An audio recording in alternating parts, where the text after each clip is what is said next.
the San Francisco 49ers beating the Cardinals, which obviously isn't a surprise to anybody, but obviously the San Francisco 49ers improving to 4-0. Another dominant, impressive performance from the entire team. So I'll go ahead and pass it off to you. I think we're both in agreement on how good this team is. We'll talk about our power rankings at the end of the video here. But just what are your thoughts on this Niners team and what they did? Just another it's what we expect from the 49ers at this point. I mean, to be fair, to play almost a bit of devil's advocate, they haven't played any other true contenders yet. But we just know this isn't like the Cowboys or anything like that. Funny enough, they play the Cowboys next week. This isn't a team that you fall for. Oh my God, they beat all these teams and then they play someone good and they shit the bed. This is a team that's it's coached better than anybody. I mean, they have arguably the best coach in the league, and they have some of the most well-rounded team in the league. I mean, their offense is about as good as it gets. Their defense is almost, I think, arguably better than their offense. I mean, this is a team that there's no weakness. I mean, every time we come on and we have these weekly roundups, we talk about how the 49ers just have no weakness. I mean, their only weakness is fucking some of the players can't stay healthy. I mean, that's it. I mean, look, I go into this game and I look at it and I notice Debo didn't even play. As like they just have that ability to where one of their best offensive weapons, I mean, one of their most versatile weapons, can just not play, and they look like they don't skip a beat. And I mean, Brock Purdy having another just a quiet, fucking tremendous game, going for 283, 1 touchdown, 20 for 21. I mean, this is what you want from him. I mean, this is what he does. He does this so casually because he's not a flashy player. This is a guy that just makes the plays you need to do to win football games. And another guy, obviously, who's getting a lot that we might touch upon in just a second here, Christian McCaffrey. I mean, you keep saying this. You say this a lot. Every time I mention Christian McCaffrey to you off camera, you're like, how did the league let him? How did the league let him go to the 49ers? Who let this happen?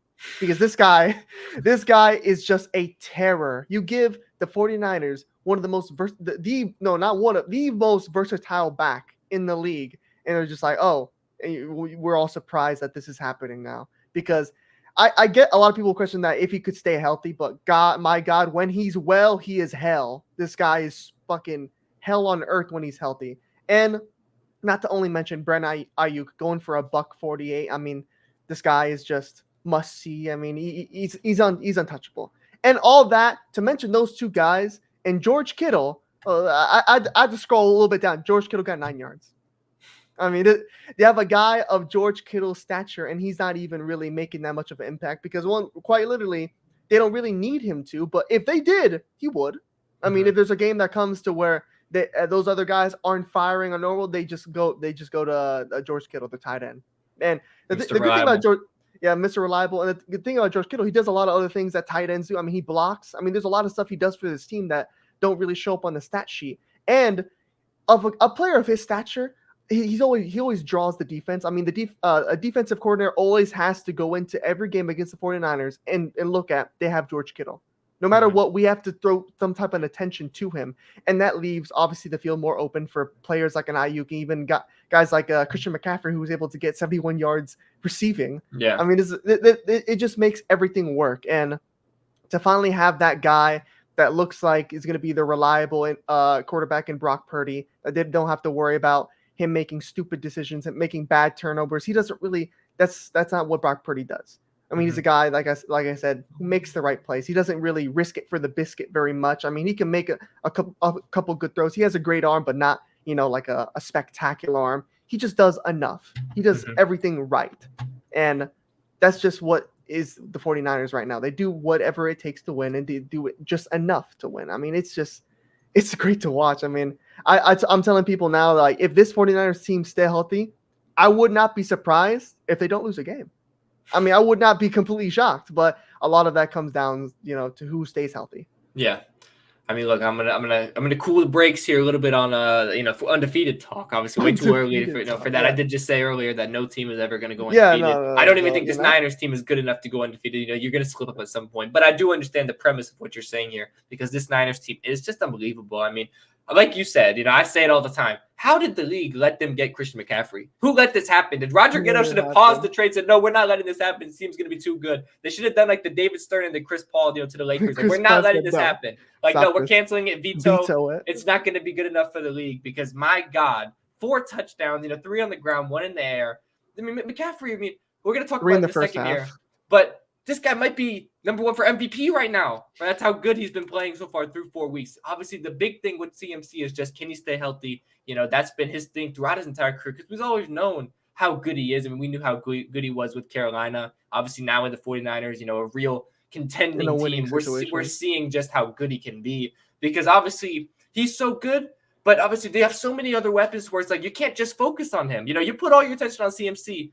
Oh, well, let's just throw to Ayuk. Let's give it to George Kittle. If Debo's playing, let's give it to Debo. If Debo's there, let's get Debo. They have so many weapons, so many options, and they have the perfect guy orchestrating it. I mean, Brock Purdy. I mean, I had to double check here for a second here.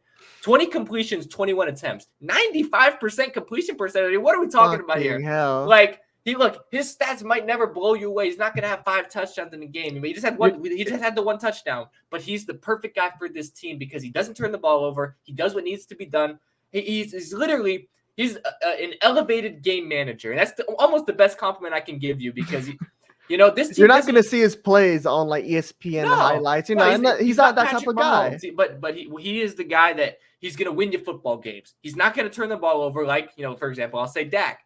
The thing that kills Dak is turnovers in key moments. Brock Purdy's not going to do that. Brock Purdy is going to do what needs to be done. He is an elite game manager, and obviously this Niners team is so good. That's all they need. And obviously, when you have Shanahan, when you have all of these weapons, and you have that defense where even if their offense is not firing on all cylinders, Brock Purdy might have a bad game. CMC might be stuffed up a little bit, just might not be firing. You have that defense to lean on. Defense going to make plays. That defense is always going to make plays. I mean, that defense will make plays on any offense. That's how good they are. I think, still the best defense in the league. I mean, obviously, we've seen a lot of great defenses, the Cowboys, the Eagles. They're all great. But this Niners team, man, they just have an elite defense. And they are just the most well-rounded team in the league. They have no weaknesses, offense, defense, special teams, coaching, front offense, ownership. They have it all. I mean, they literally have it all. They have good fans. I mean, there is literally no flaws in the Niners organization in general, than just much less the field itself. I mean, this team is that good. And I mean, they almost they're so good they fly under the radar, because not many people are talking about them. They're 4-0. Only them and the Eagles are undefeated left in the league. Yes, I understand they've only beaten, they beat the Cardinals, the Giants, the Rams. They haven't played a real true contender. They haven't played that good of a team, but anyone that knows the game, can just, would put their eyes on a TV screen. They can see how good this Niners team is. And obviously we're going to get that first true test, next week against the Dallas Cowboys. I expect them to pass that test with flying colors. I think this 49ers team is going to be getting talked about a hell of a lot more in the national media after they destroy the Cowboys and improve to 5-0, because I'm not going to lie, I expect them to win that game comfortably. I'm going to say by at least 15 points. I think it's going to be one of those games, by 2 touchdowns, that type of thing, because this Cowboys team is good as well. But, we'll talk about them in a little bit here, but, the 49ers are just better. They just are. And obviously, we're talking about Dak in prime time. Don't even get me started on that. Dak in prime time. And I mean, this team played the Cowboys at Brock Purdy. He's already played this Cowboys defense. He didn't have a problem with them. Yeah, he didn't. Micah really didn't have much to do in that game. And this 49ers team is better than when last time they played the Cowboys. And I mean, you could argue that maybe the Cowboys are a little bit better, but they're still not better than the 49ers. I mean, and I know you mentioned a little bit, but I did want to ask you mentioned a little bit, but would you say right now that CMC should be the leading goer for MVP right now? I mean, it's crazy to say it, because obviously the way Tua has been playing, so far, the way Josh Allen has been playing, especially after he just torched the Dolphins.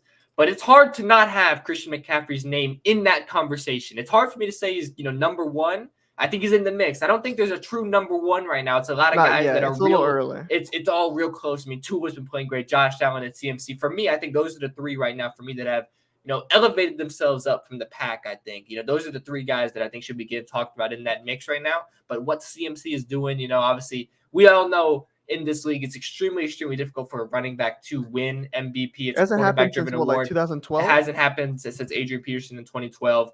It's not easy for that to happen. But if anyone's going to do it, it's going to be this guy, because, it just comes down to his health, because he's going to get the production. If he's healthy, this Niners team is so good. They have a great offensive line.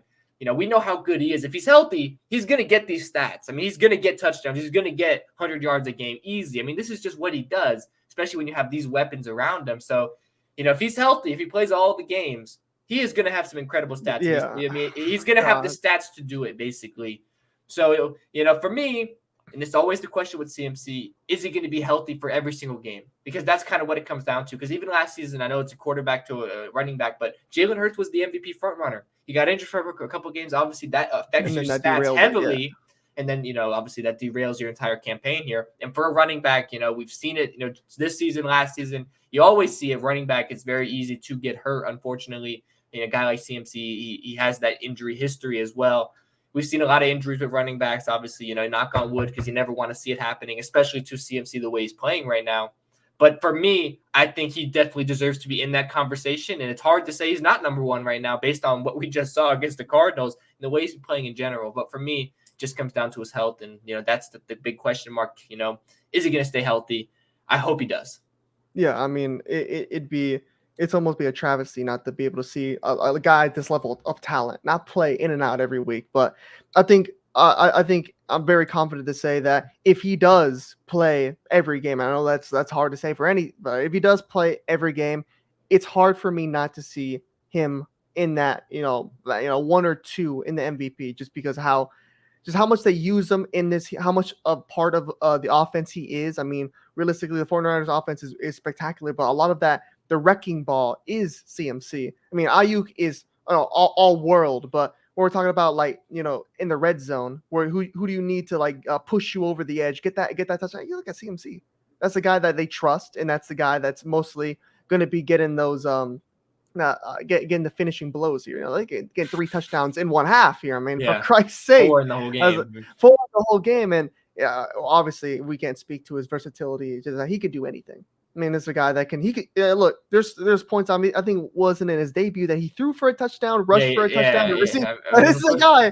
He does everything. So it just the question is if he can stay healthy. So hopefully he does, and we can see a real shakeup, because it would be really cool. We haven't seen it since 2012. Yeah, I mean, back years. Really, been 11 years. But I think, this is a season where it could happen, because obviously, Tua's been playing great. Josh Allen, he did just play great against the Dolphins, but you never know quite about the consistency of either of those two guys. I mean, I love Tua, but sometimes, we've seen it last season. He was in the conversation, then he fell off, obviously a lot due to the injury. Josh Allen, we saw it against the Jets week 1. He's been playing great since then, but you never know with Josh Allen.